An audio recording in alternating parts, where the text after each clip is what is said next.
Ya pemirsa, saatnya saya ajak Anda kembali terhubung langsung dengan anggota Komisi 1 DPR, ada TB Hasanuddin. Bang TB, selamat sore. Bang TB? Ya, terima kasih sudah bergabung melalui line telepon bersama kami. Bang TB, kami ingin tanggapan Anda terkait dengan kejadian ini. Yang pertama, kami turut berduka cita atas meninggalnya beberapa orang dalam kasus tersebut, yaitu yang pertama. Yang kedua, ini sebetulnya tidak boleh terjadi, ya. Begini, peledakan dari munisi-munisi yang kadaluarsa itu meledaknya tidak bisa satu kaligus. Sehingga ketika ledakan pertama dilakukan oleh petugas meledak, itu belum tentu yang bagian bawah, bagian tempat-tempat lain itu sudah meledak semuanya. Kemungkinan ketika ledakan pertama terjadi, suhu dari ledakan itu belum mampu meledakkan munisi yang lain. Mengapa berbeda? Karena memang umur dari munisi kadaluarsa itu berbeda. Mungkin ada yang sudah 15 tahun, ada yang 20 tahun dan sebagainya. Makin tua maka dia akan lambat meledaknya, begitu. Sehingga membutuhkan panas. Sehingga prediksi dari petugas ketika ledakan pertama dianggap sudah selesai. Ledakan itu meledakkan semua munisi kadaluarsa.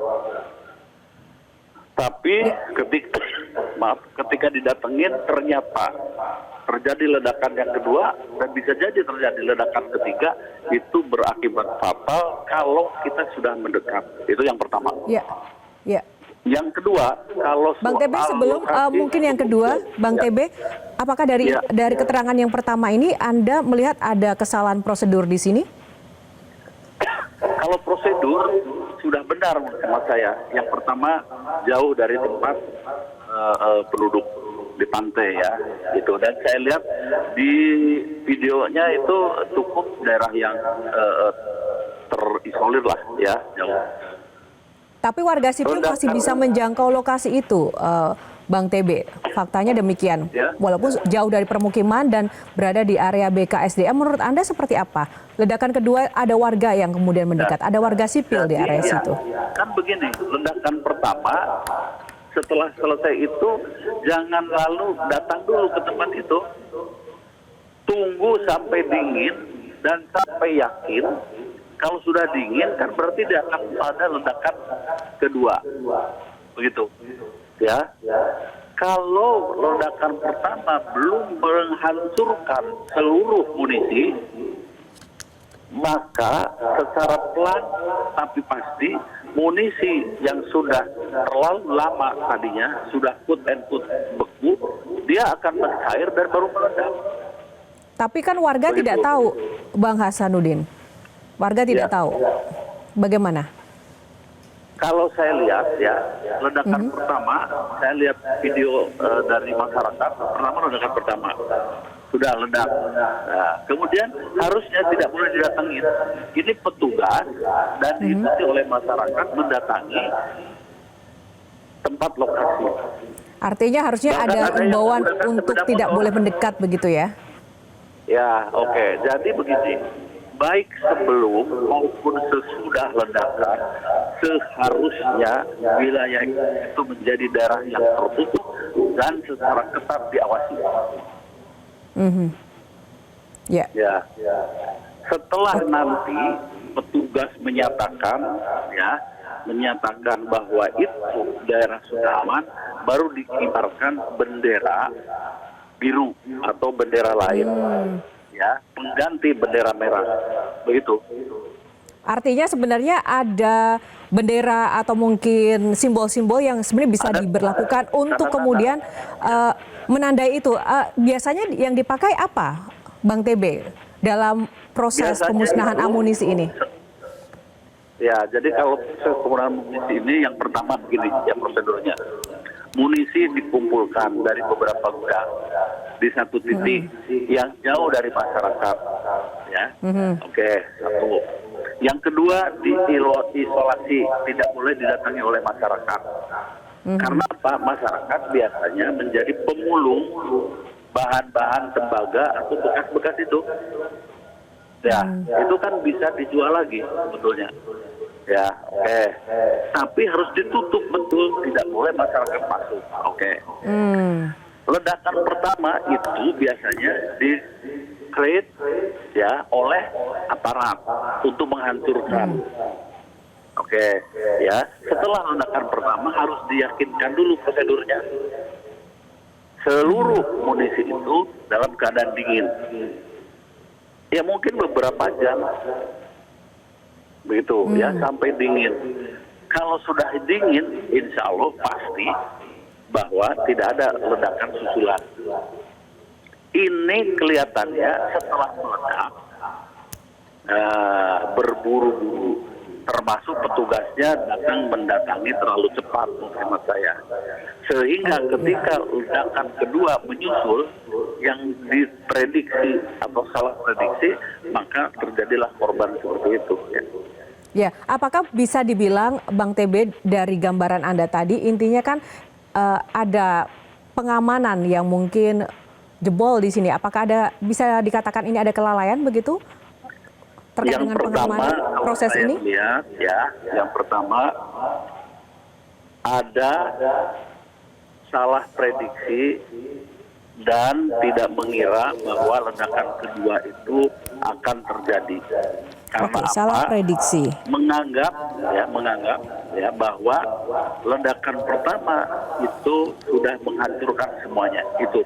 Jadi ada kesalahan prosedur yang diikuti. Oke? Berarti benar tadi yang ya kedua, ada salah prosedur. Baik. Iya, salah prosedur ya. Yang kedua ya, itu mengizinkan masyarakat memburu atau memulung bekas-bekas, harusnya tidak boleh. Begitu, ya. Ya, itu poin ketiga yang sebenarnya menjadi tanda tanya, Bang TB. Apapun yang terjadi ketika ada proses pemusnahan amunisi, itu kan berbahaya. Tapi informasi yang kami dapatkan, masyarakat mendekati di ledakan kedua dan memungut. Artinya di situ kan ada pembiaran, kan ada proses yang sebenarnya terlihat tapi tidak dilarang. Begitu. Nah, ini kan sangat berbahaya. Apa yang harus dilakukan ini? Sanksinya seperti apa? Ini sangat berbahaya. Jadi begini, kita tidak berbicara dulu sanksi ya, tapi prosedur. Ya, prosedurnya itu masyarakat tidak boleh masuk ke wilayah zona berbahaya dan ditandai dengan bendera-bendera merah. Lalu dijaga oleh TNI supaya masyarakat tidak masuk ke situ. Ya, nonton pun tidak boleh karena ya ledakan itu susah diprediksi jaraknya. Bisa 100, bisa 200, bisa 300. Karena kalau ada yang terlontar secara bebas, ya itu bisa 1 kilo, 2 kilo kan. Begitu ya. Iya. Nah itu. Iya. Jadi kurang ketat di dalam menjaga masyarakat. Kalau saya lihat di TV ya, bahkan di video yang saya dapat itu ada masyarakat yang pakai sepeda motor.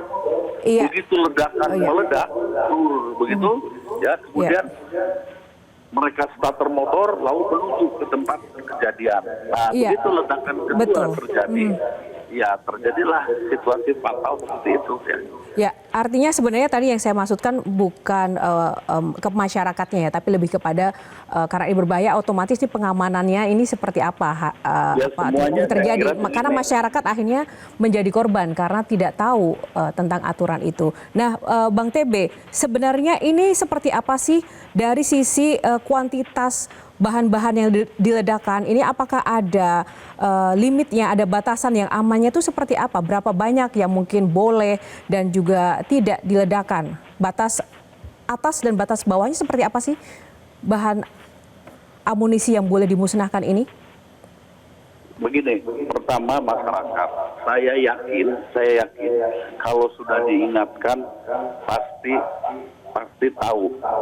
Tetapi tidak semua masyarakat itu kemudian sadar bahayanya.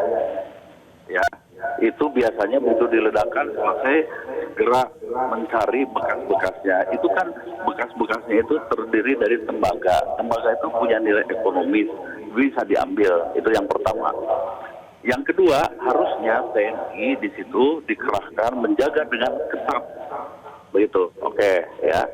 Kalau prosedurnya sudah ada baku di TNI itu, cara meledakkan benda-benda ya atau barang-barang, mulai granat, bom, misail dan sebagainya sudah ada prosedurnya. Yaitu tadi di tempat yang terpencil, tidak boleh didatangi oleh masyarakat dan diyakinkan bahwa tidak akan ada lagi ledakan-ledakan berikutnya. Dan kemudian bahkan setelah terjadi ledakan pun akan disiram dengan air supaya terjadi ini nanti dipilah. Yang memang sudah meledak ya sudah disisihkan. Yang belum dikumpulkan lagi di ledakan yang kedua dan berikutnya sampai habis. Begitu. Tetapi sekali lagi tidak ada kegiatan masyarakat di situ. Apalagi rakyat kemudian berburu masuk ke tempat kejadian. Begitu. Ya, Bang TB, ini kan bagaimanapun juga ini harus menjadi perhatian serius ya, karena ada masyarakat sipil yang meninggal dunia dan bahkan di dalamnya juga ada anggota atau prajurit dari TNI sendiri. Ini evaluasinya seperti apa ini, Bang TB? Kalau menurut hemat saya begini ya, prosedur sudah ada. Walaupun prosedur itu sudah benar, tetapi ada hal-hal yang harus mendapatkan perhatian. Ya, pada saat ledakan pertama benar sudah terjadi. Nah, tetapi kedua adalah jangan terlalu cepat untuk mendatangi TKP karena dikhawatirkan ada ledakan berlanjut akibat dari munisi yang sudah terlalu lama itu tidak dipakai sehingga daya ledaknya itu berbeda. Makin tua, makin lambat, gitu ya. Ya, Bang TB, terkait dengan hal ini, apa yang akan dilakukan oleh DPR? Apakah akan memanggil langsung pihak-pihak terkait untuk evaluasi lebih dalam lagi? Kita berharap, kan ketua panitianya saya yakin yang paling bertanggung jawabnya sudah meninggal di sana, ditempatkan kolonel itu, ya. Oke, dan beliau itu dari Korps Peralatan, pasti tahu persis ya dari Korps yang memang mengurusi urusan munisi ya, bukan dari Korps lain begitu ya. Menurut hemat saya ya prosedur harus diperbaiki lagi, terutama jauh dari jangkauan masyarakat. Dan andaikan jauh pun masyarakat tidak boleh berusaha untuk mendekat tempat di mana ledakan itu terjadi. Itu harus dikendalikan dengan ketat. Apa yang akan dilakukan DPR, Bang TB? Ya itu tadi menyampaikan, saya kira begini, tidak harus dipanggil apa dan sebagainya. Itu menjadi sebuah pembelajaran bersama dari kasus ini. Kasus ini adalah catatannya bahwa setelah diledakkan pun belum tentu munisi lama itu meledak sekaligus. Itu poin yang paling harus kita catat oleh para petugas di lapangan. Sehingga setelah terjadi ledakan, biarkan beberapa jam sampai dengan munisi yang belum meledak itu menjadi dingin. Kalau sudah dingin, pasti diyakinkan tidak ada ledakan berikutnya. Itu saja menurut saya. Baik, terima kasih Bang TB Hasanuddin, anggota Komisi 1 DPR untuk ulasannya bersama Breaking News Metro TV.